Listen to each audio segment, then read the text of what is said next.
baby. Look at that.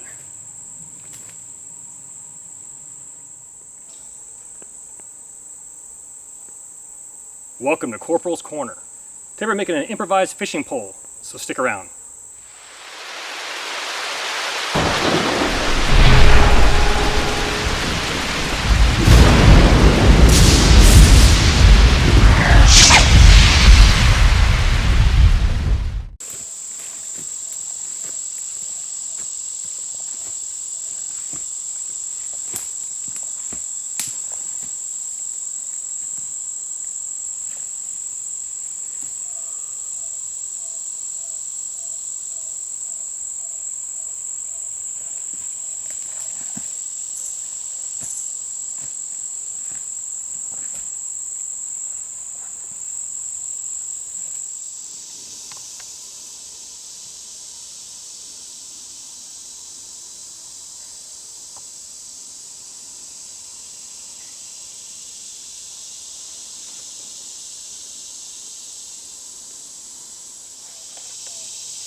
At some point in a long-term or longer-term survival situation, you might want to start thinking about food. And if you're like me and you have access to a huge lake like that one right there, then you're probably going to try to secure that food by fishing. So today I thought, why not show you how to make a simple fishing pole using a straight lash and clove hitch.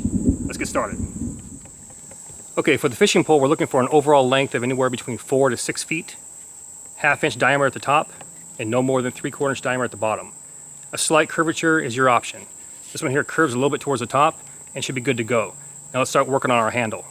Now for me, the handle only has to be between 4 to 6 inches in length. So taking my number 36 bank line, I'm going to take a bite and lay it on here. Now starting here at the bottom, all we're going to do, we're going to wrap it towards that loop.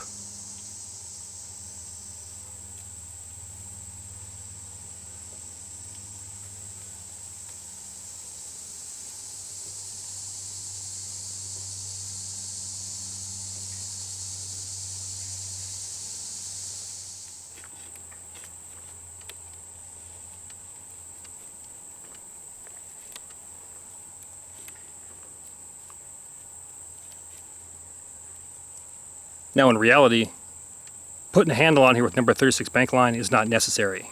However, it does beef it up a little bit and give you that extra grip. So if you can spare the cordage, by all means, make your handle.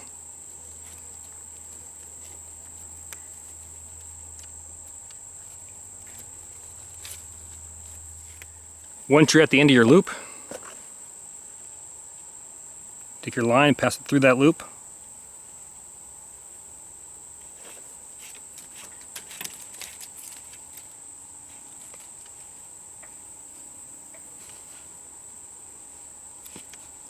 I'm going to go ahead and pull on this line right here, and actually pull that loop to the center of my lash, and everything should tighten up.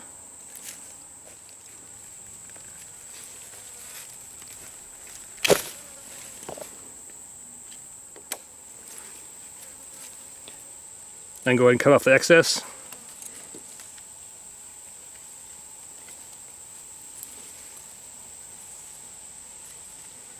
Looking good.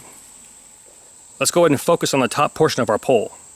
For that, I want to tie the exact same straight lash. However, I want my loop to dangle from my pole. Now keep in mind, we have a slight curvature on here. That's why it's not sitting flush on this log. So if you have a pole that has a slight bend to it, make sure that loop dangles off of that bend. So taking my loop, I want a good 1/2 inch to 3/4 of an inch to hang off. And now I'm going to wrap it towards that loop, just like before.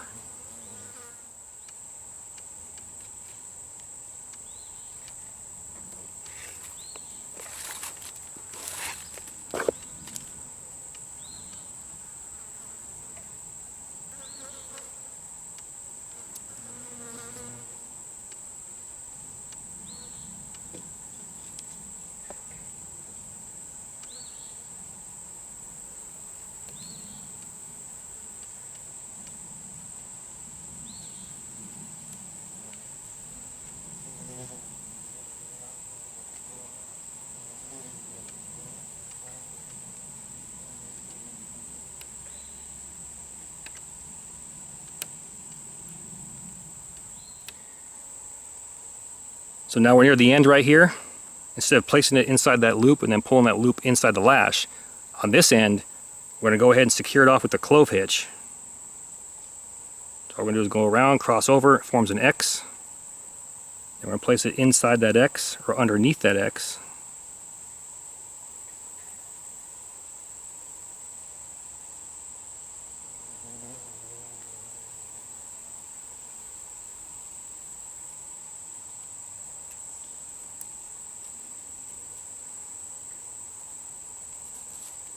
I'm going to pull it tight. And then finish it off with an overhand knot or a pretzel knot.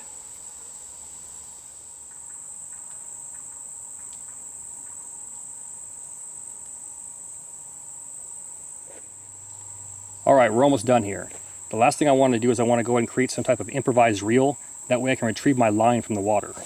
To do that, I want to grab a branch about 4 to 5 inches in length and about the same diameter as the base of my fishing rod. Then we're going to go ahead and secure that with the same straight lash right here in the middle. And then from there we're going to carve back at a 45-degree angle on each side.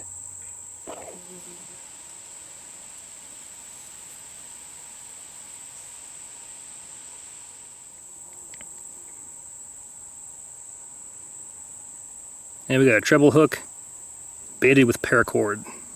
Let's see what happens.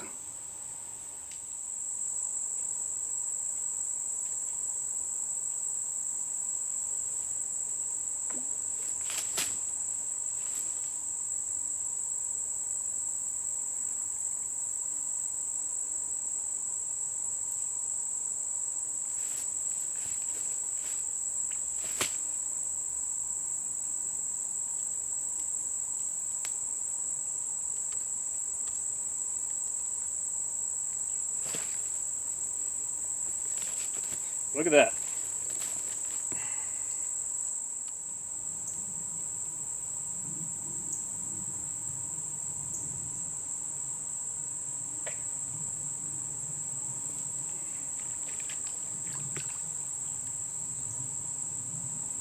Oh, baby. Look at that. Now that's what we're talking about. Look at that. On paracord. Nice.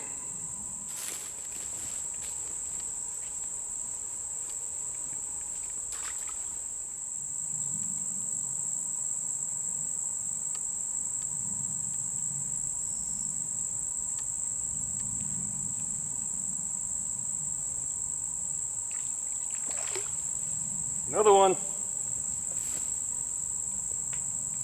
Nice, look at that.